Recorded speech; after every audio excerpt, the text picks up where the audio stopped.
Welcome to the BFF Report. I'm your host, Mike B, aka Phony, and today we're going to be talking about Valve's latest release, Portal 2. I've been reading the reviews, things are getting kind of crazy out there. A couple main things are complaining about the price point and how long it takes to complete the game. We'll talk about that in just a second. First, let's cover the gameplay stuff. For those that haven't played Portal 1, allow me to go ahead and sum it up. You shoot an orange circle, you shoot a blue circle, move the cube / laser / angry robot to designated position, robot lady tells funny jokes, the end. Oh, right, and something about cake.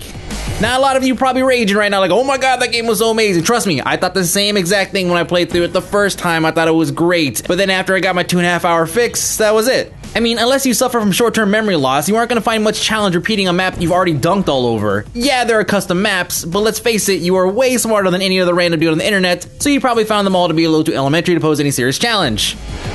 Now, despite all that, I pre-ordered the out of Portal 2, like at least 45 minutes in advance. But the only reason why I dropped $50 is because Ryan, president of ZAM, was willing to pull an all-nighter to complete the co-op missions with me. And co-op is seriously the only reason why I was really looking forward to this game. But before we even get started on that, let's go ahead and talk about the single-player campaign mode. You wake up to find yourself in what looks to be a cheap hotel room. You do a few exercises, then are put back to sleep. Wake up again, and everything has fallen apart. Things are going crazy around you, and Wheatley, a personality construct, is flipping out and trying to help you help him by helping him help you to escape the facility. Oh god, you look good. Looking good, actually. Are you okay? Are you? Don't answer that. I'm absolutely sure you're fine. There's plenty of time for you to recover. Just take it. Please prepare for emergency evacuation. Stay calm. Stay calm. Prepare. That's all I'm saying. Prepare. It's all fine. All right. Don't move. I'm gonna get us out of here. Oh, you might want to hang on to something. Word of advice. Up to you. Unfortunately, this means revisiting a deprecated version of the basic tutorial levels to refresh your portal wielding skills. Wheatley, who, might I add, is voiced by the hilarious Stephen Merchant, and if you don't know who he is, I'm not going to explain it here, so why don't we just say that he has a funny accent, which makes everything he says kind of funny, okay? Just jam me in over there. Yeah, I can't do it if you're watching. Seriously, I'm not joking. Could you just turn around for a second? Alright, you can turn around now. Bam! Secret panel. Anyways, Wheatley guides you through as much of the facility as he can until you come across the demolished layer of the previous genetic life form and disk operating system, or more affectionately known as Gladys. Look for a switch that says escape pod.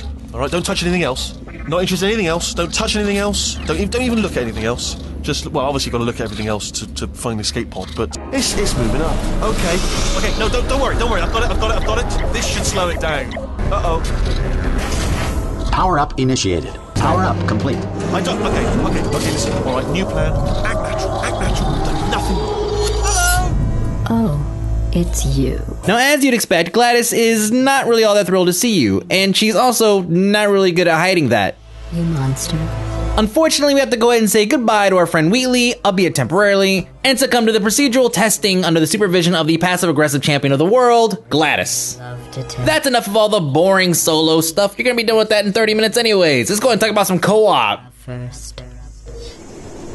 As previously mentioned, I am joined by Ryan, aka Draknor, president of ZAM Networks. He's not very good at video games, and this is probably gonna be my last BFF report.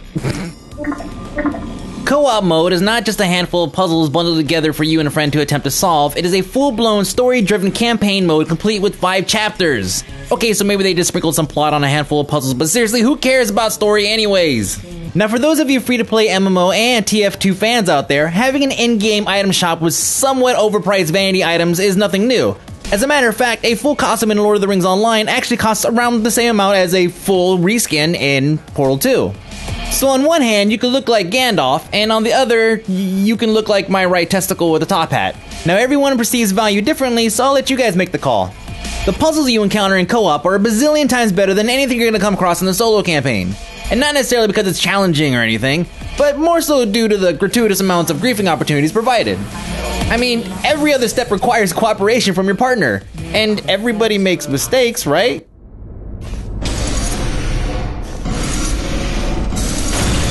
Blue just taught Orange a valuable lesson in trust. Outside of co-op and several other additions to the game, Portal 2 gives us a couple of gels. First, there's the Speed Gel, which does exactly what you would expect it to do, and adds the ability to create velocity on horizontal surfaces, demonstrated here.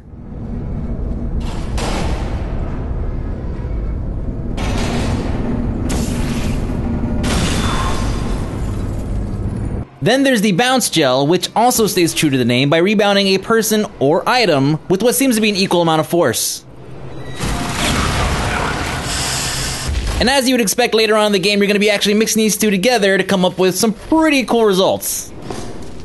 All in all, assuming that Valve releases the dev tools for players to make their own custom co-op maps, which I'm sure they will, the new multiplayer feature could provide what I personally felt was missing from the first Portal, making what almost felt like a $50 mod the first time around feel like a worthwhile entertainment investment the second.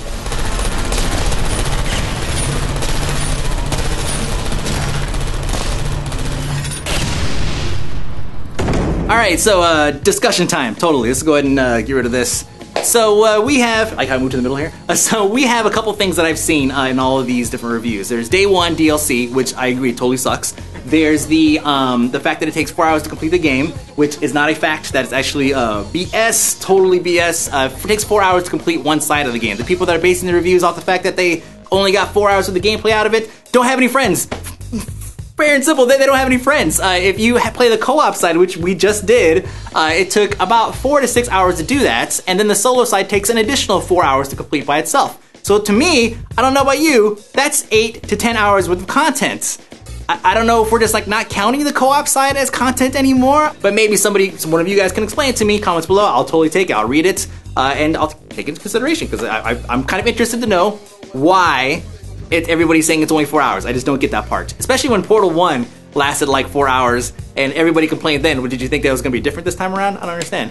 Let's see, what else? The $50 price point. Whew, that's a good one. Talk to Lore from Tank Spots. Battle Creek, Michigan is where he lives. He says that $50 will get him 2 weeks worth of groceries. We all know that he buys up the frozen pizzas.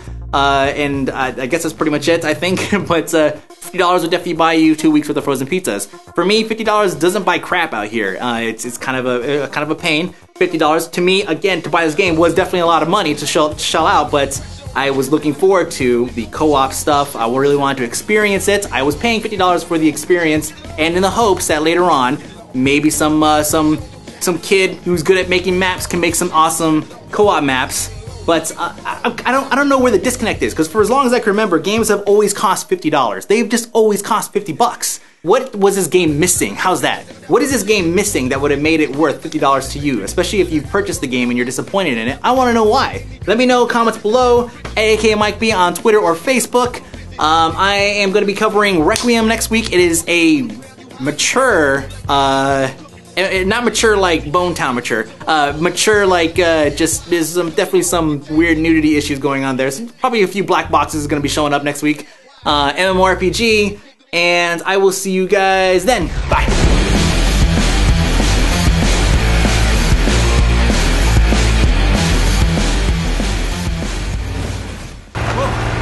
There we go. Now, I'll be honest, you are probably in no fit state to run this particular type of cognitive gauntlet, but at least you're a good jumper, so you got the jumping on your side. Just do your best, and I'll meet you up ahead.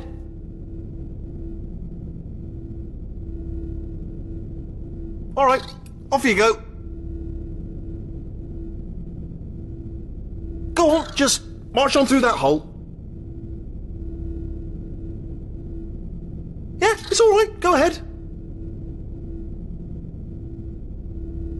I know, I have painted quite a grim picture of your chances, but if you simply stand here, we will both surely die. So, once again, just move along. One small step and everything. Go on. On you go. Your destination's probably not going to come and meet us here, is it? So, go on. That's the spirit.